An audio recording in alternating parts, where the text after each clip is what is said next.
In today's video, I'm going to do three things. Number one, I'm going to explain to you what a spiritual entity attachment is. Number two, I'm going to help you understand, help you figure out if you have any spiritual entities attached to you. And number three, I'm going to walk you through the process of removing the spiritual entities. If you already know what spiritual entities are, if you already know if you have spiritual entities, you have the option of bypassing the introduction I'm about to do and bypassing the process of figuring out if you have entities and going right to the removal. So, what is a spiritual entity? A spiritual entity can be best understood by understanding who you really are. There's two parts of you. There's your physical body, we're all familiar with that, and then there is an energetic part of you that we would call a soul, we might call a spirit. These two parts come together when you're in your mother's womb. And that's the way you go through your life. At the end of your life, when you die, the body goes off, dies, but the part of you that doesn't die is that energetic part, that soul or that spirit. And it's supposed to go into the light. Now, we might consider the light as being heaven. The ancient Vikings would have called it Valhalla. It's been called Eden. It's been called the life between lives or the afterlife, a million other names, but you get the idea. Because we live in a free will universe, that spirit or that soul does not have to leave this plane. It doesn't have to leave this planet. And this place, Earth, is a very physical place. And it must be frustrating to be here in an energetic form and not be able to taste a strawberry, not be able to feel the sun on your face, not be able to feel what it's like to be in the ocean and floating on your back in the waves and so on. And so these kind of wandering spirits, if you will, have the ability to attach themselves energetically to a person who still has a body and thus kind of sort of experience what it's like to be on this planet, at least better than not being in a physical body whatsoever. The problem for the host, the person who has the attachment, is we don't really know where the entity ends and you begin. How would you know if you had an entity? Well, one of the ways might be that you have thoughts that don't feel like they're your own. You have emotions that don't feel like they're your own. You might behave in certain ways and say later, that really didn't feel like me at all.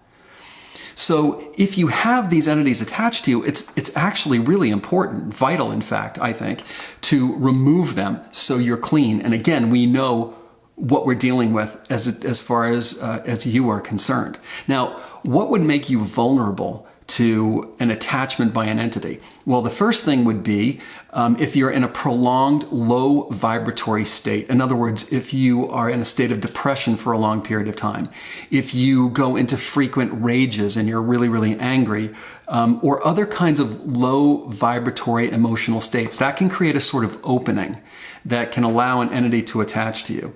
The next way could be having intimate physical relations with another person who themselves has an entity, and while you're having intimacy, it can pass over to you almost like a spiritual STD.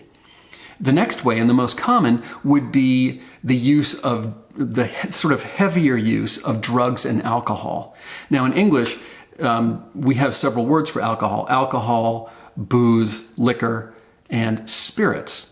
So if you can be under the influence of alcohol, then by definition, you can be under the influence of spirits. That getting drunk, especially frequently, creates a kind of opening again, like leaving your front door open and going on vacation. It doesn't mean somebody's going to come into your house, but they could. And if you do it often enough, it's more likely that that will occur. The last way you can have a vulnerability, and this way is much less frequent, but if you purposely called in entities.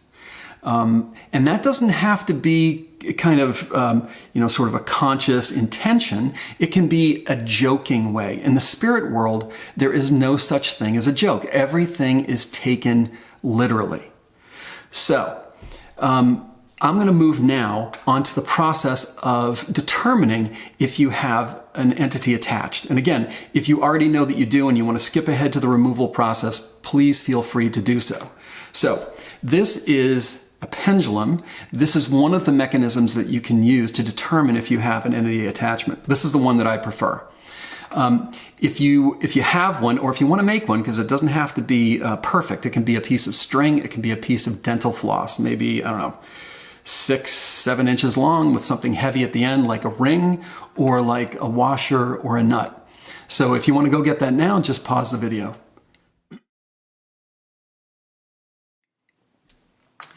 To use a pendulum, I suggest that you rest your elbow on something and not keep it up in the air. It makes it a little bit harder to get an accurate read, and then your arm gets tired. So rest your elbow, and then you go through something that I call the calibration process. The first thing that you ask, you look at the weighted part and say, show me yes. Pendulum for me is moving in a clockwise direction. That's my yes. Your yes may move in a different direction. That's totally normal. And each time you use the pendulum, I suggest you go through this quick calibration process, because when you're new, you can have, sometimes it can be different from time to time. So show me no. For me, that's counterclockwise. I want you to get a third movement as well, and that is show me maybe. And for me, that pendulum is kind of going back and forth, almost in a diagonal. So I've got 3 distinct movements for those 3 thoughts, yes, no, and maybe. So the first question that I would ask is this a good time for me to ask questions and receive accurate answers? I'm getting a yes. Great. If you're getting a no, maybe try tapping on your thymus, ask the question again. If you're still getting a no, try another time. Next question would be going right for the whole question about entities. Do I have any spiritual entities attached to me and or to my being? I'm getting a no. I'm asking the question, do I have any entities attached to me and or my being? Because I don't want my subconscious to think, is it just attached to my body? Is it just attached to my energetic or etheric being? I want to kind of encompass all of this just to make sure I don't have any sort of misunderstandings with my subconscious. Now, I'm getting a no to that. If I got a yes, the next question I would want to ask is I'd want to know how many of these entities I have attached. So the next question would be, do I have more than one entity attached to me and or to my being? If I got a yes, I would now kind of leap ahead and say something like, do I have more than 5? I'm trying to bracket the actual number so I don't have to go through every single number. If I had 20, it would take me a long time to get to 20. But if I jump ahead to 5 and I get, no, you don't have 5 or more, then I could start working my way back to get to the exact number. Once I have the exact number of entities attached to me, now I want to ask, are any of these entities the souls or spirits of people that I knew in my present lifetime? The reason I want to know that is that it may make it much harder for me to remove those particular entities if, for example, it's a beloved uncle who's passed away, or a parent, or a sibling, or perhaps for a woman, if she lost a child in miscarriage, or if there was, for an example, an abortion. The hardest entities to remove are those in which the client themselves subconsciously doesn't want to let go of that entity. So this is why we want to know if you're dealing with somebody that you knew in your present lifetime. Okay, once we have all of that, you can ask one more question, which is, do I have the ability to remove some or all of these entities today? You don't have to ask that question, but it can be useful. All right, so now we want to move on to the removal process. And the first thing that we want to do is we want to have you close your eyes, and we want you to construct in your mind something that I would call a sacred space. Now, a sacred space is a place that you create in your mind. Maybe it's a place that you've been. I always like to choose a place in nature. I would choose, for example, for me, the ocean, an ocean beach. Other people might like to choose the desert, or a mountain, or the forest, or a meadow, or being near a creek or a stream or something like that. But create this place in your mind right now. And then take a deep breath in through your nose and let it go through your mouth. And one more. Let it go. And in your mind, I'd like you to make this place, this beautiful place, as real as possible. what it feels like to be there, the sun shining down on your skin, the colors, the sounds, maybe even the smells. And now, in your mind, we're going to have you assemble a spiritual team to assist you. So, for a Christian, this would be angels and an ascended master like Mary or Jesus.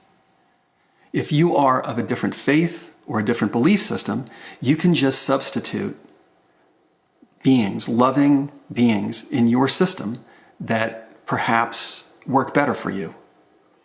So I'm going to follow with the Christian system just so that you can understand how this works. So in your mind, call in the angels. Angels Michael, Uriel, Gabriel, and Raphael. Come to me now, angels. Surround me with your loving, powerful, and wise presences in this beautiful place.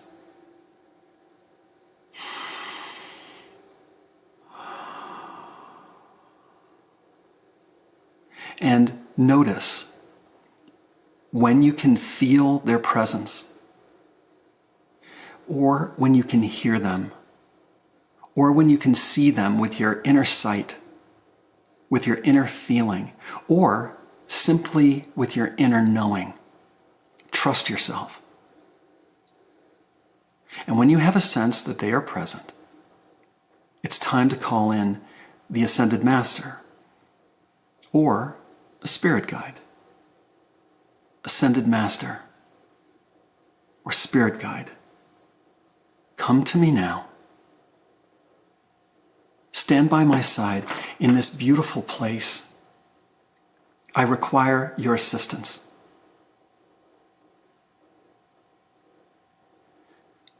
And once they're present, I'd like you to again go back to the sun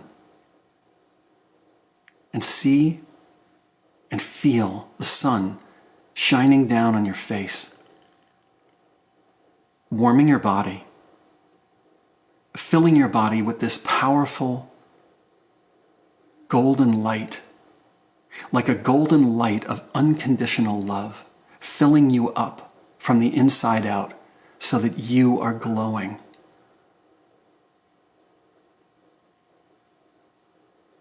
And now in your mind, as though you can speak to them purely thought to thought, purely mind to mind, say to the angels, angels, the time has come for the entities who have attached themselves to me and or to my being to leave. They no longer have my permission to be present in my body or present in my being. And I hereby invoke my divine right to the sanctity of my body and to the sanctity of my being. And therefore, without my permission, they must leave and leave now. I ask you, angels, to escort these entities out of my body, out of my being, in a way that is safe for me, safe for my family, safe for Peter, safe for all people. Entities, the time has come for you to leave. You no longer have a body. It is time for you to continue on your journey. It is time for you to continue on your path of existence. It is time for you to go into the light. That is now your home. You will be greeted in the light by people who loved you in your lifetime. And you have nothing to fear and everything to gain by going home. And no matter what happens, you no longer have my permission to be attached to me and or to my being, and therefore you must go. Go with the angels now. Go in peace. Keep repeating these words to the angels and to the entities. and notice. Notice anything that happens while this unfolds. Whether you feel something moving in your body, or you see something leaving you,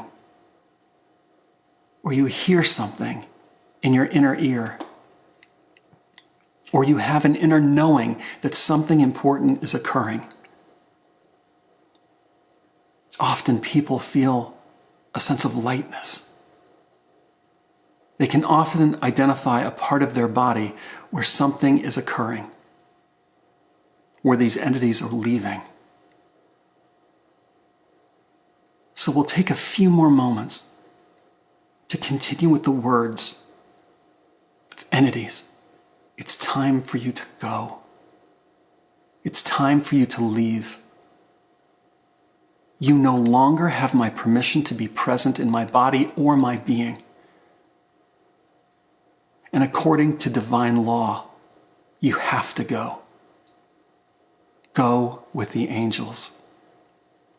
Be reunited with those who loved you in your lifetime in the light. That is your home now. You no longer have your own body. It's time to continue on your path of existence and go into the light. Go in peace. And your job is just to relax your body and allow them to leave. Almost like holding the door open for them. Let them go. It's best for them. It's best for you. Let them go.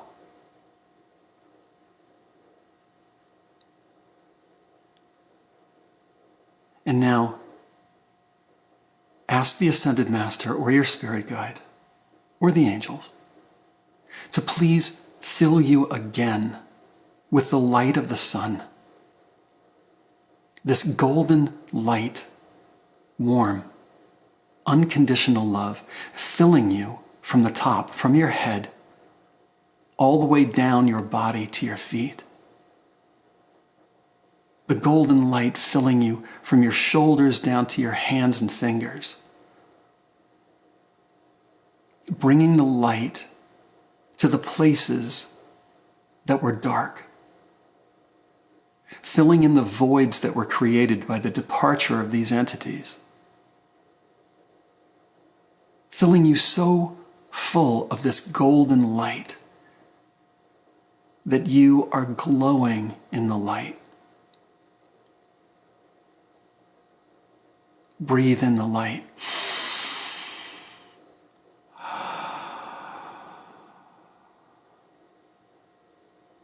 And now ask your spirit guide or the Ascended Master to please inspect your spiritual armor and ensure that your spiritual armor is intact.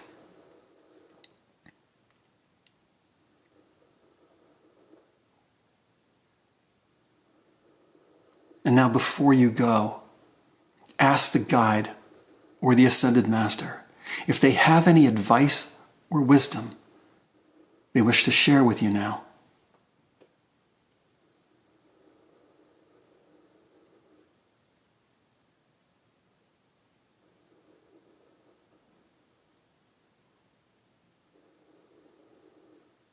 And now please thank the Ascended Master or your guide and the angels. Thank them. And thank them for me too.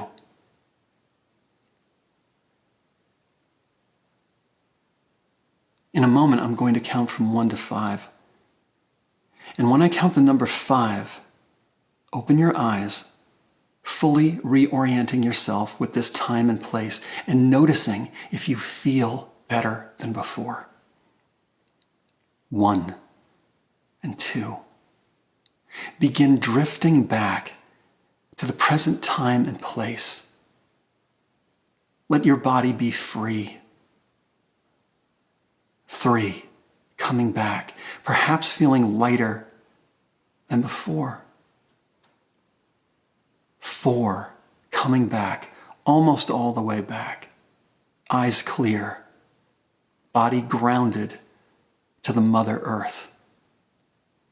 And on the next number I count, eyes open all the way back. 5. Okay, there's one more thing that you can do here. So take the pendulum again and ask the question, did I successfully remove all of the entities that were attached to me and or to my being? If you get a yes to that question, congratulations, you did it perfectly. If you get a no, no problem. And then move into how many entities are still attached to you? How many did you remove? Maybe you had 4 or 11 and now you only have 1. That's a big win. And whatever entities that you still have attached to you, ask if you knew those entities in your present lifetime. If you get a no to that, ask if you knew one or more of those entities in a past lifetime. If the answer to that question is yes, you want to know if you have any unfinished business with them, if you have any karma, if you have any feelings of guilt or responsibility that's causing you to hold on to them or them to hold on to you. And if that's the case, you can do just the removal part again and bring forth that, let's just say it's one entity, bring forth that one entity and release them. You'll know from the pendulum what you need to do to release them. It may be you have to forgive them.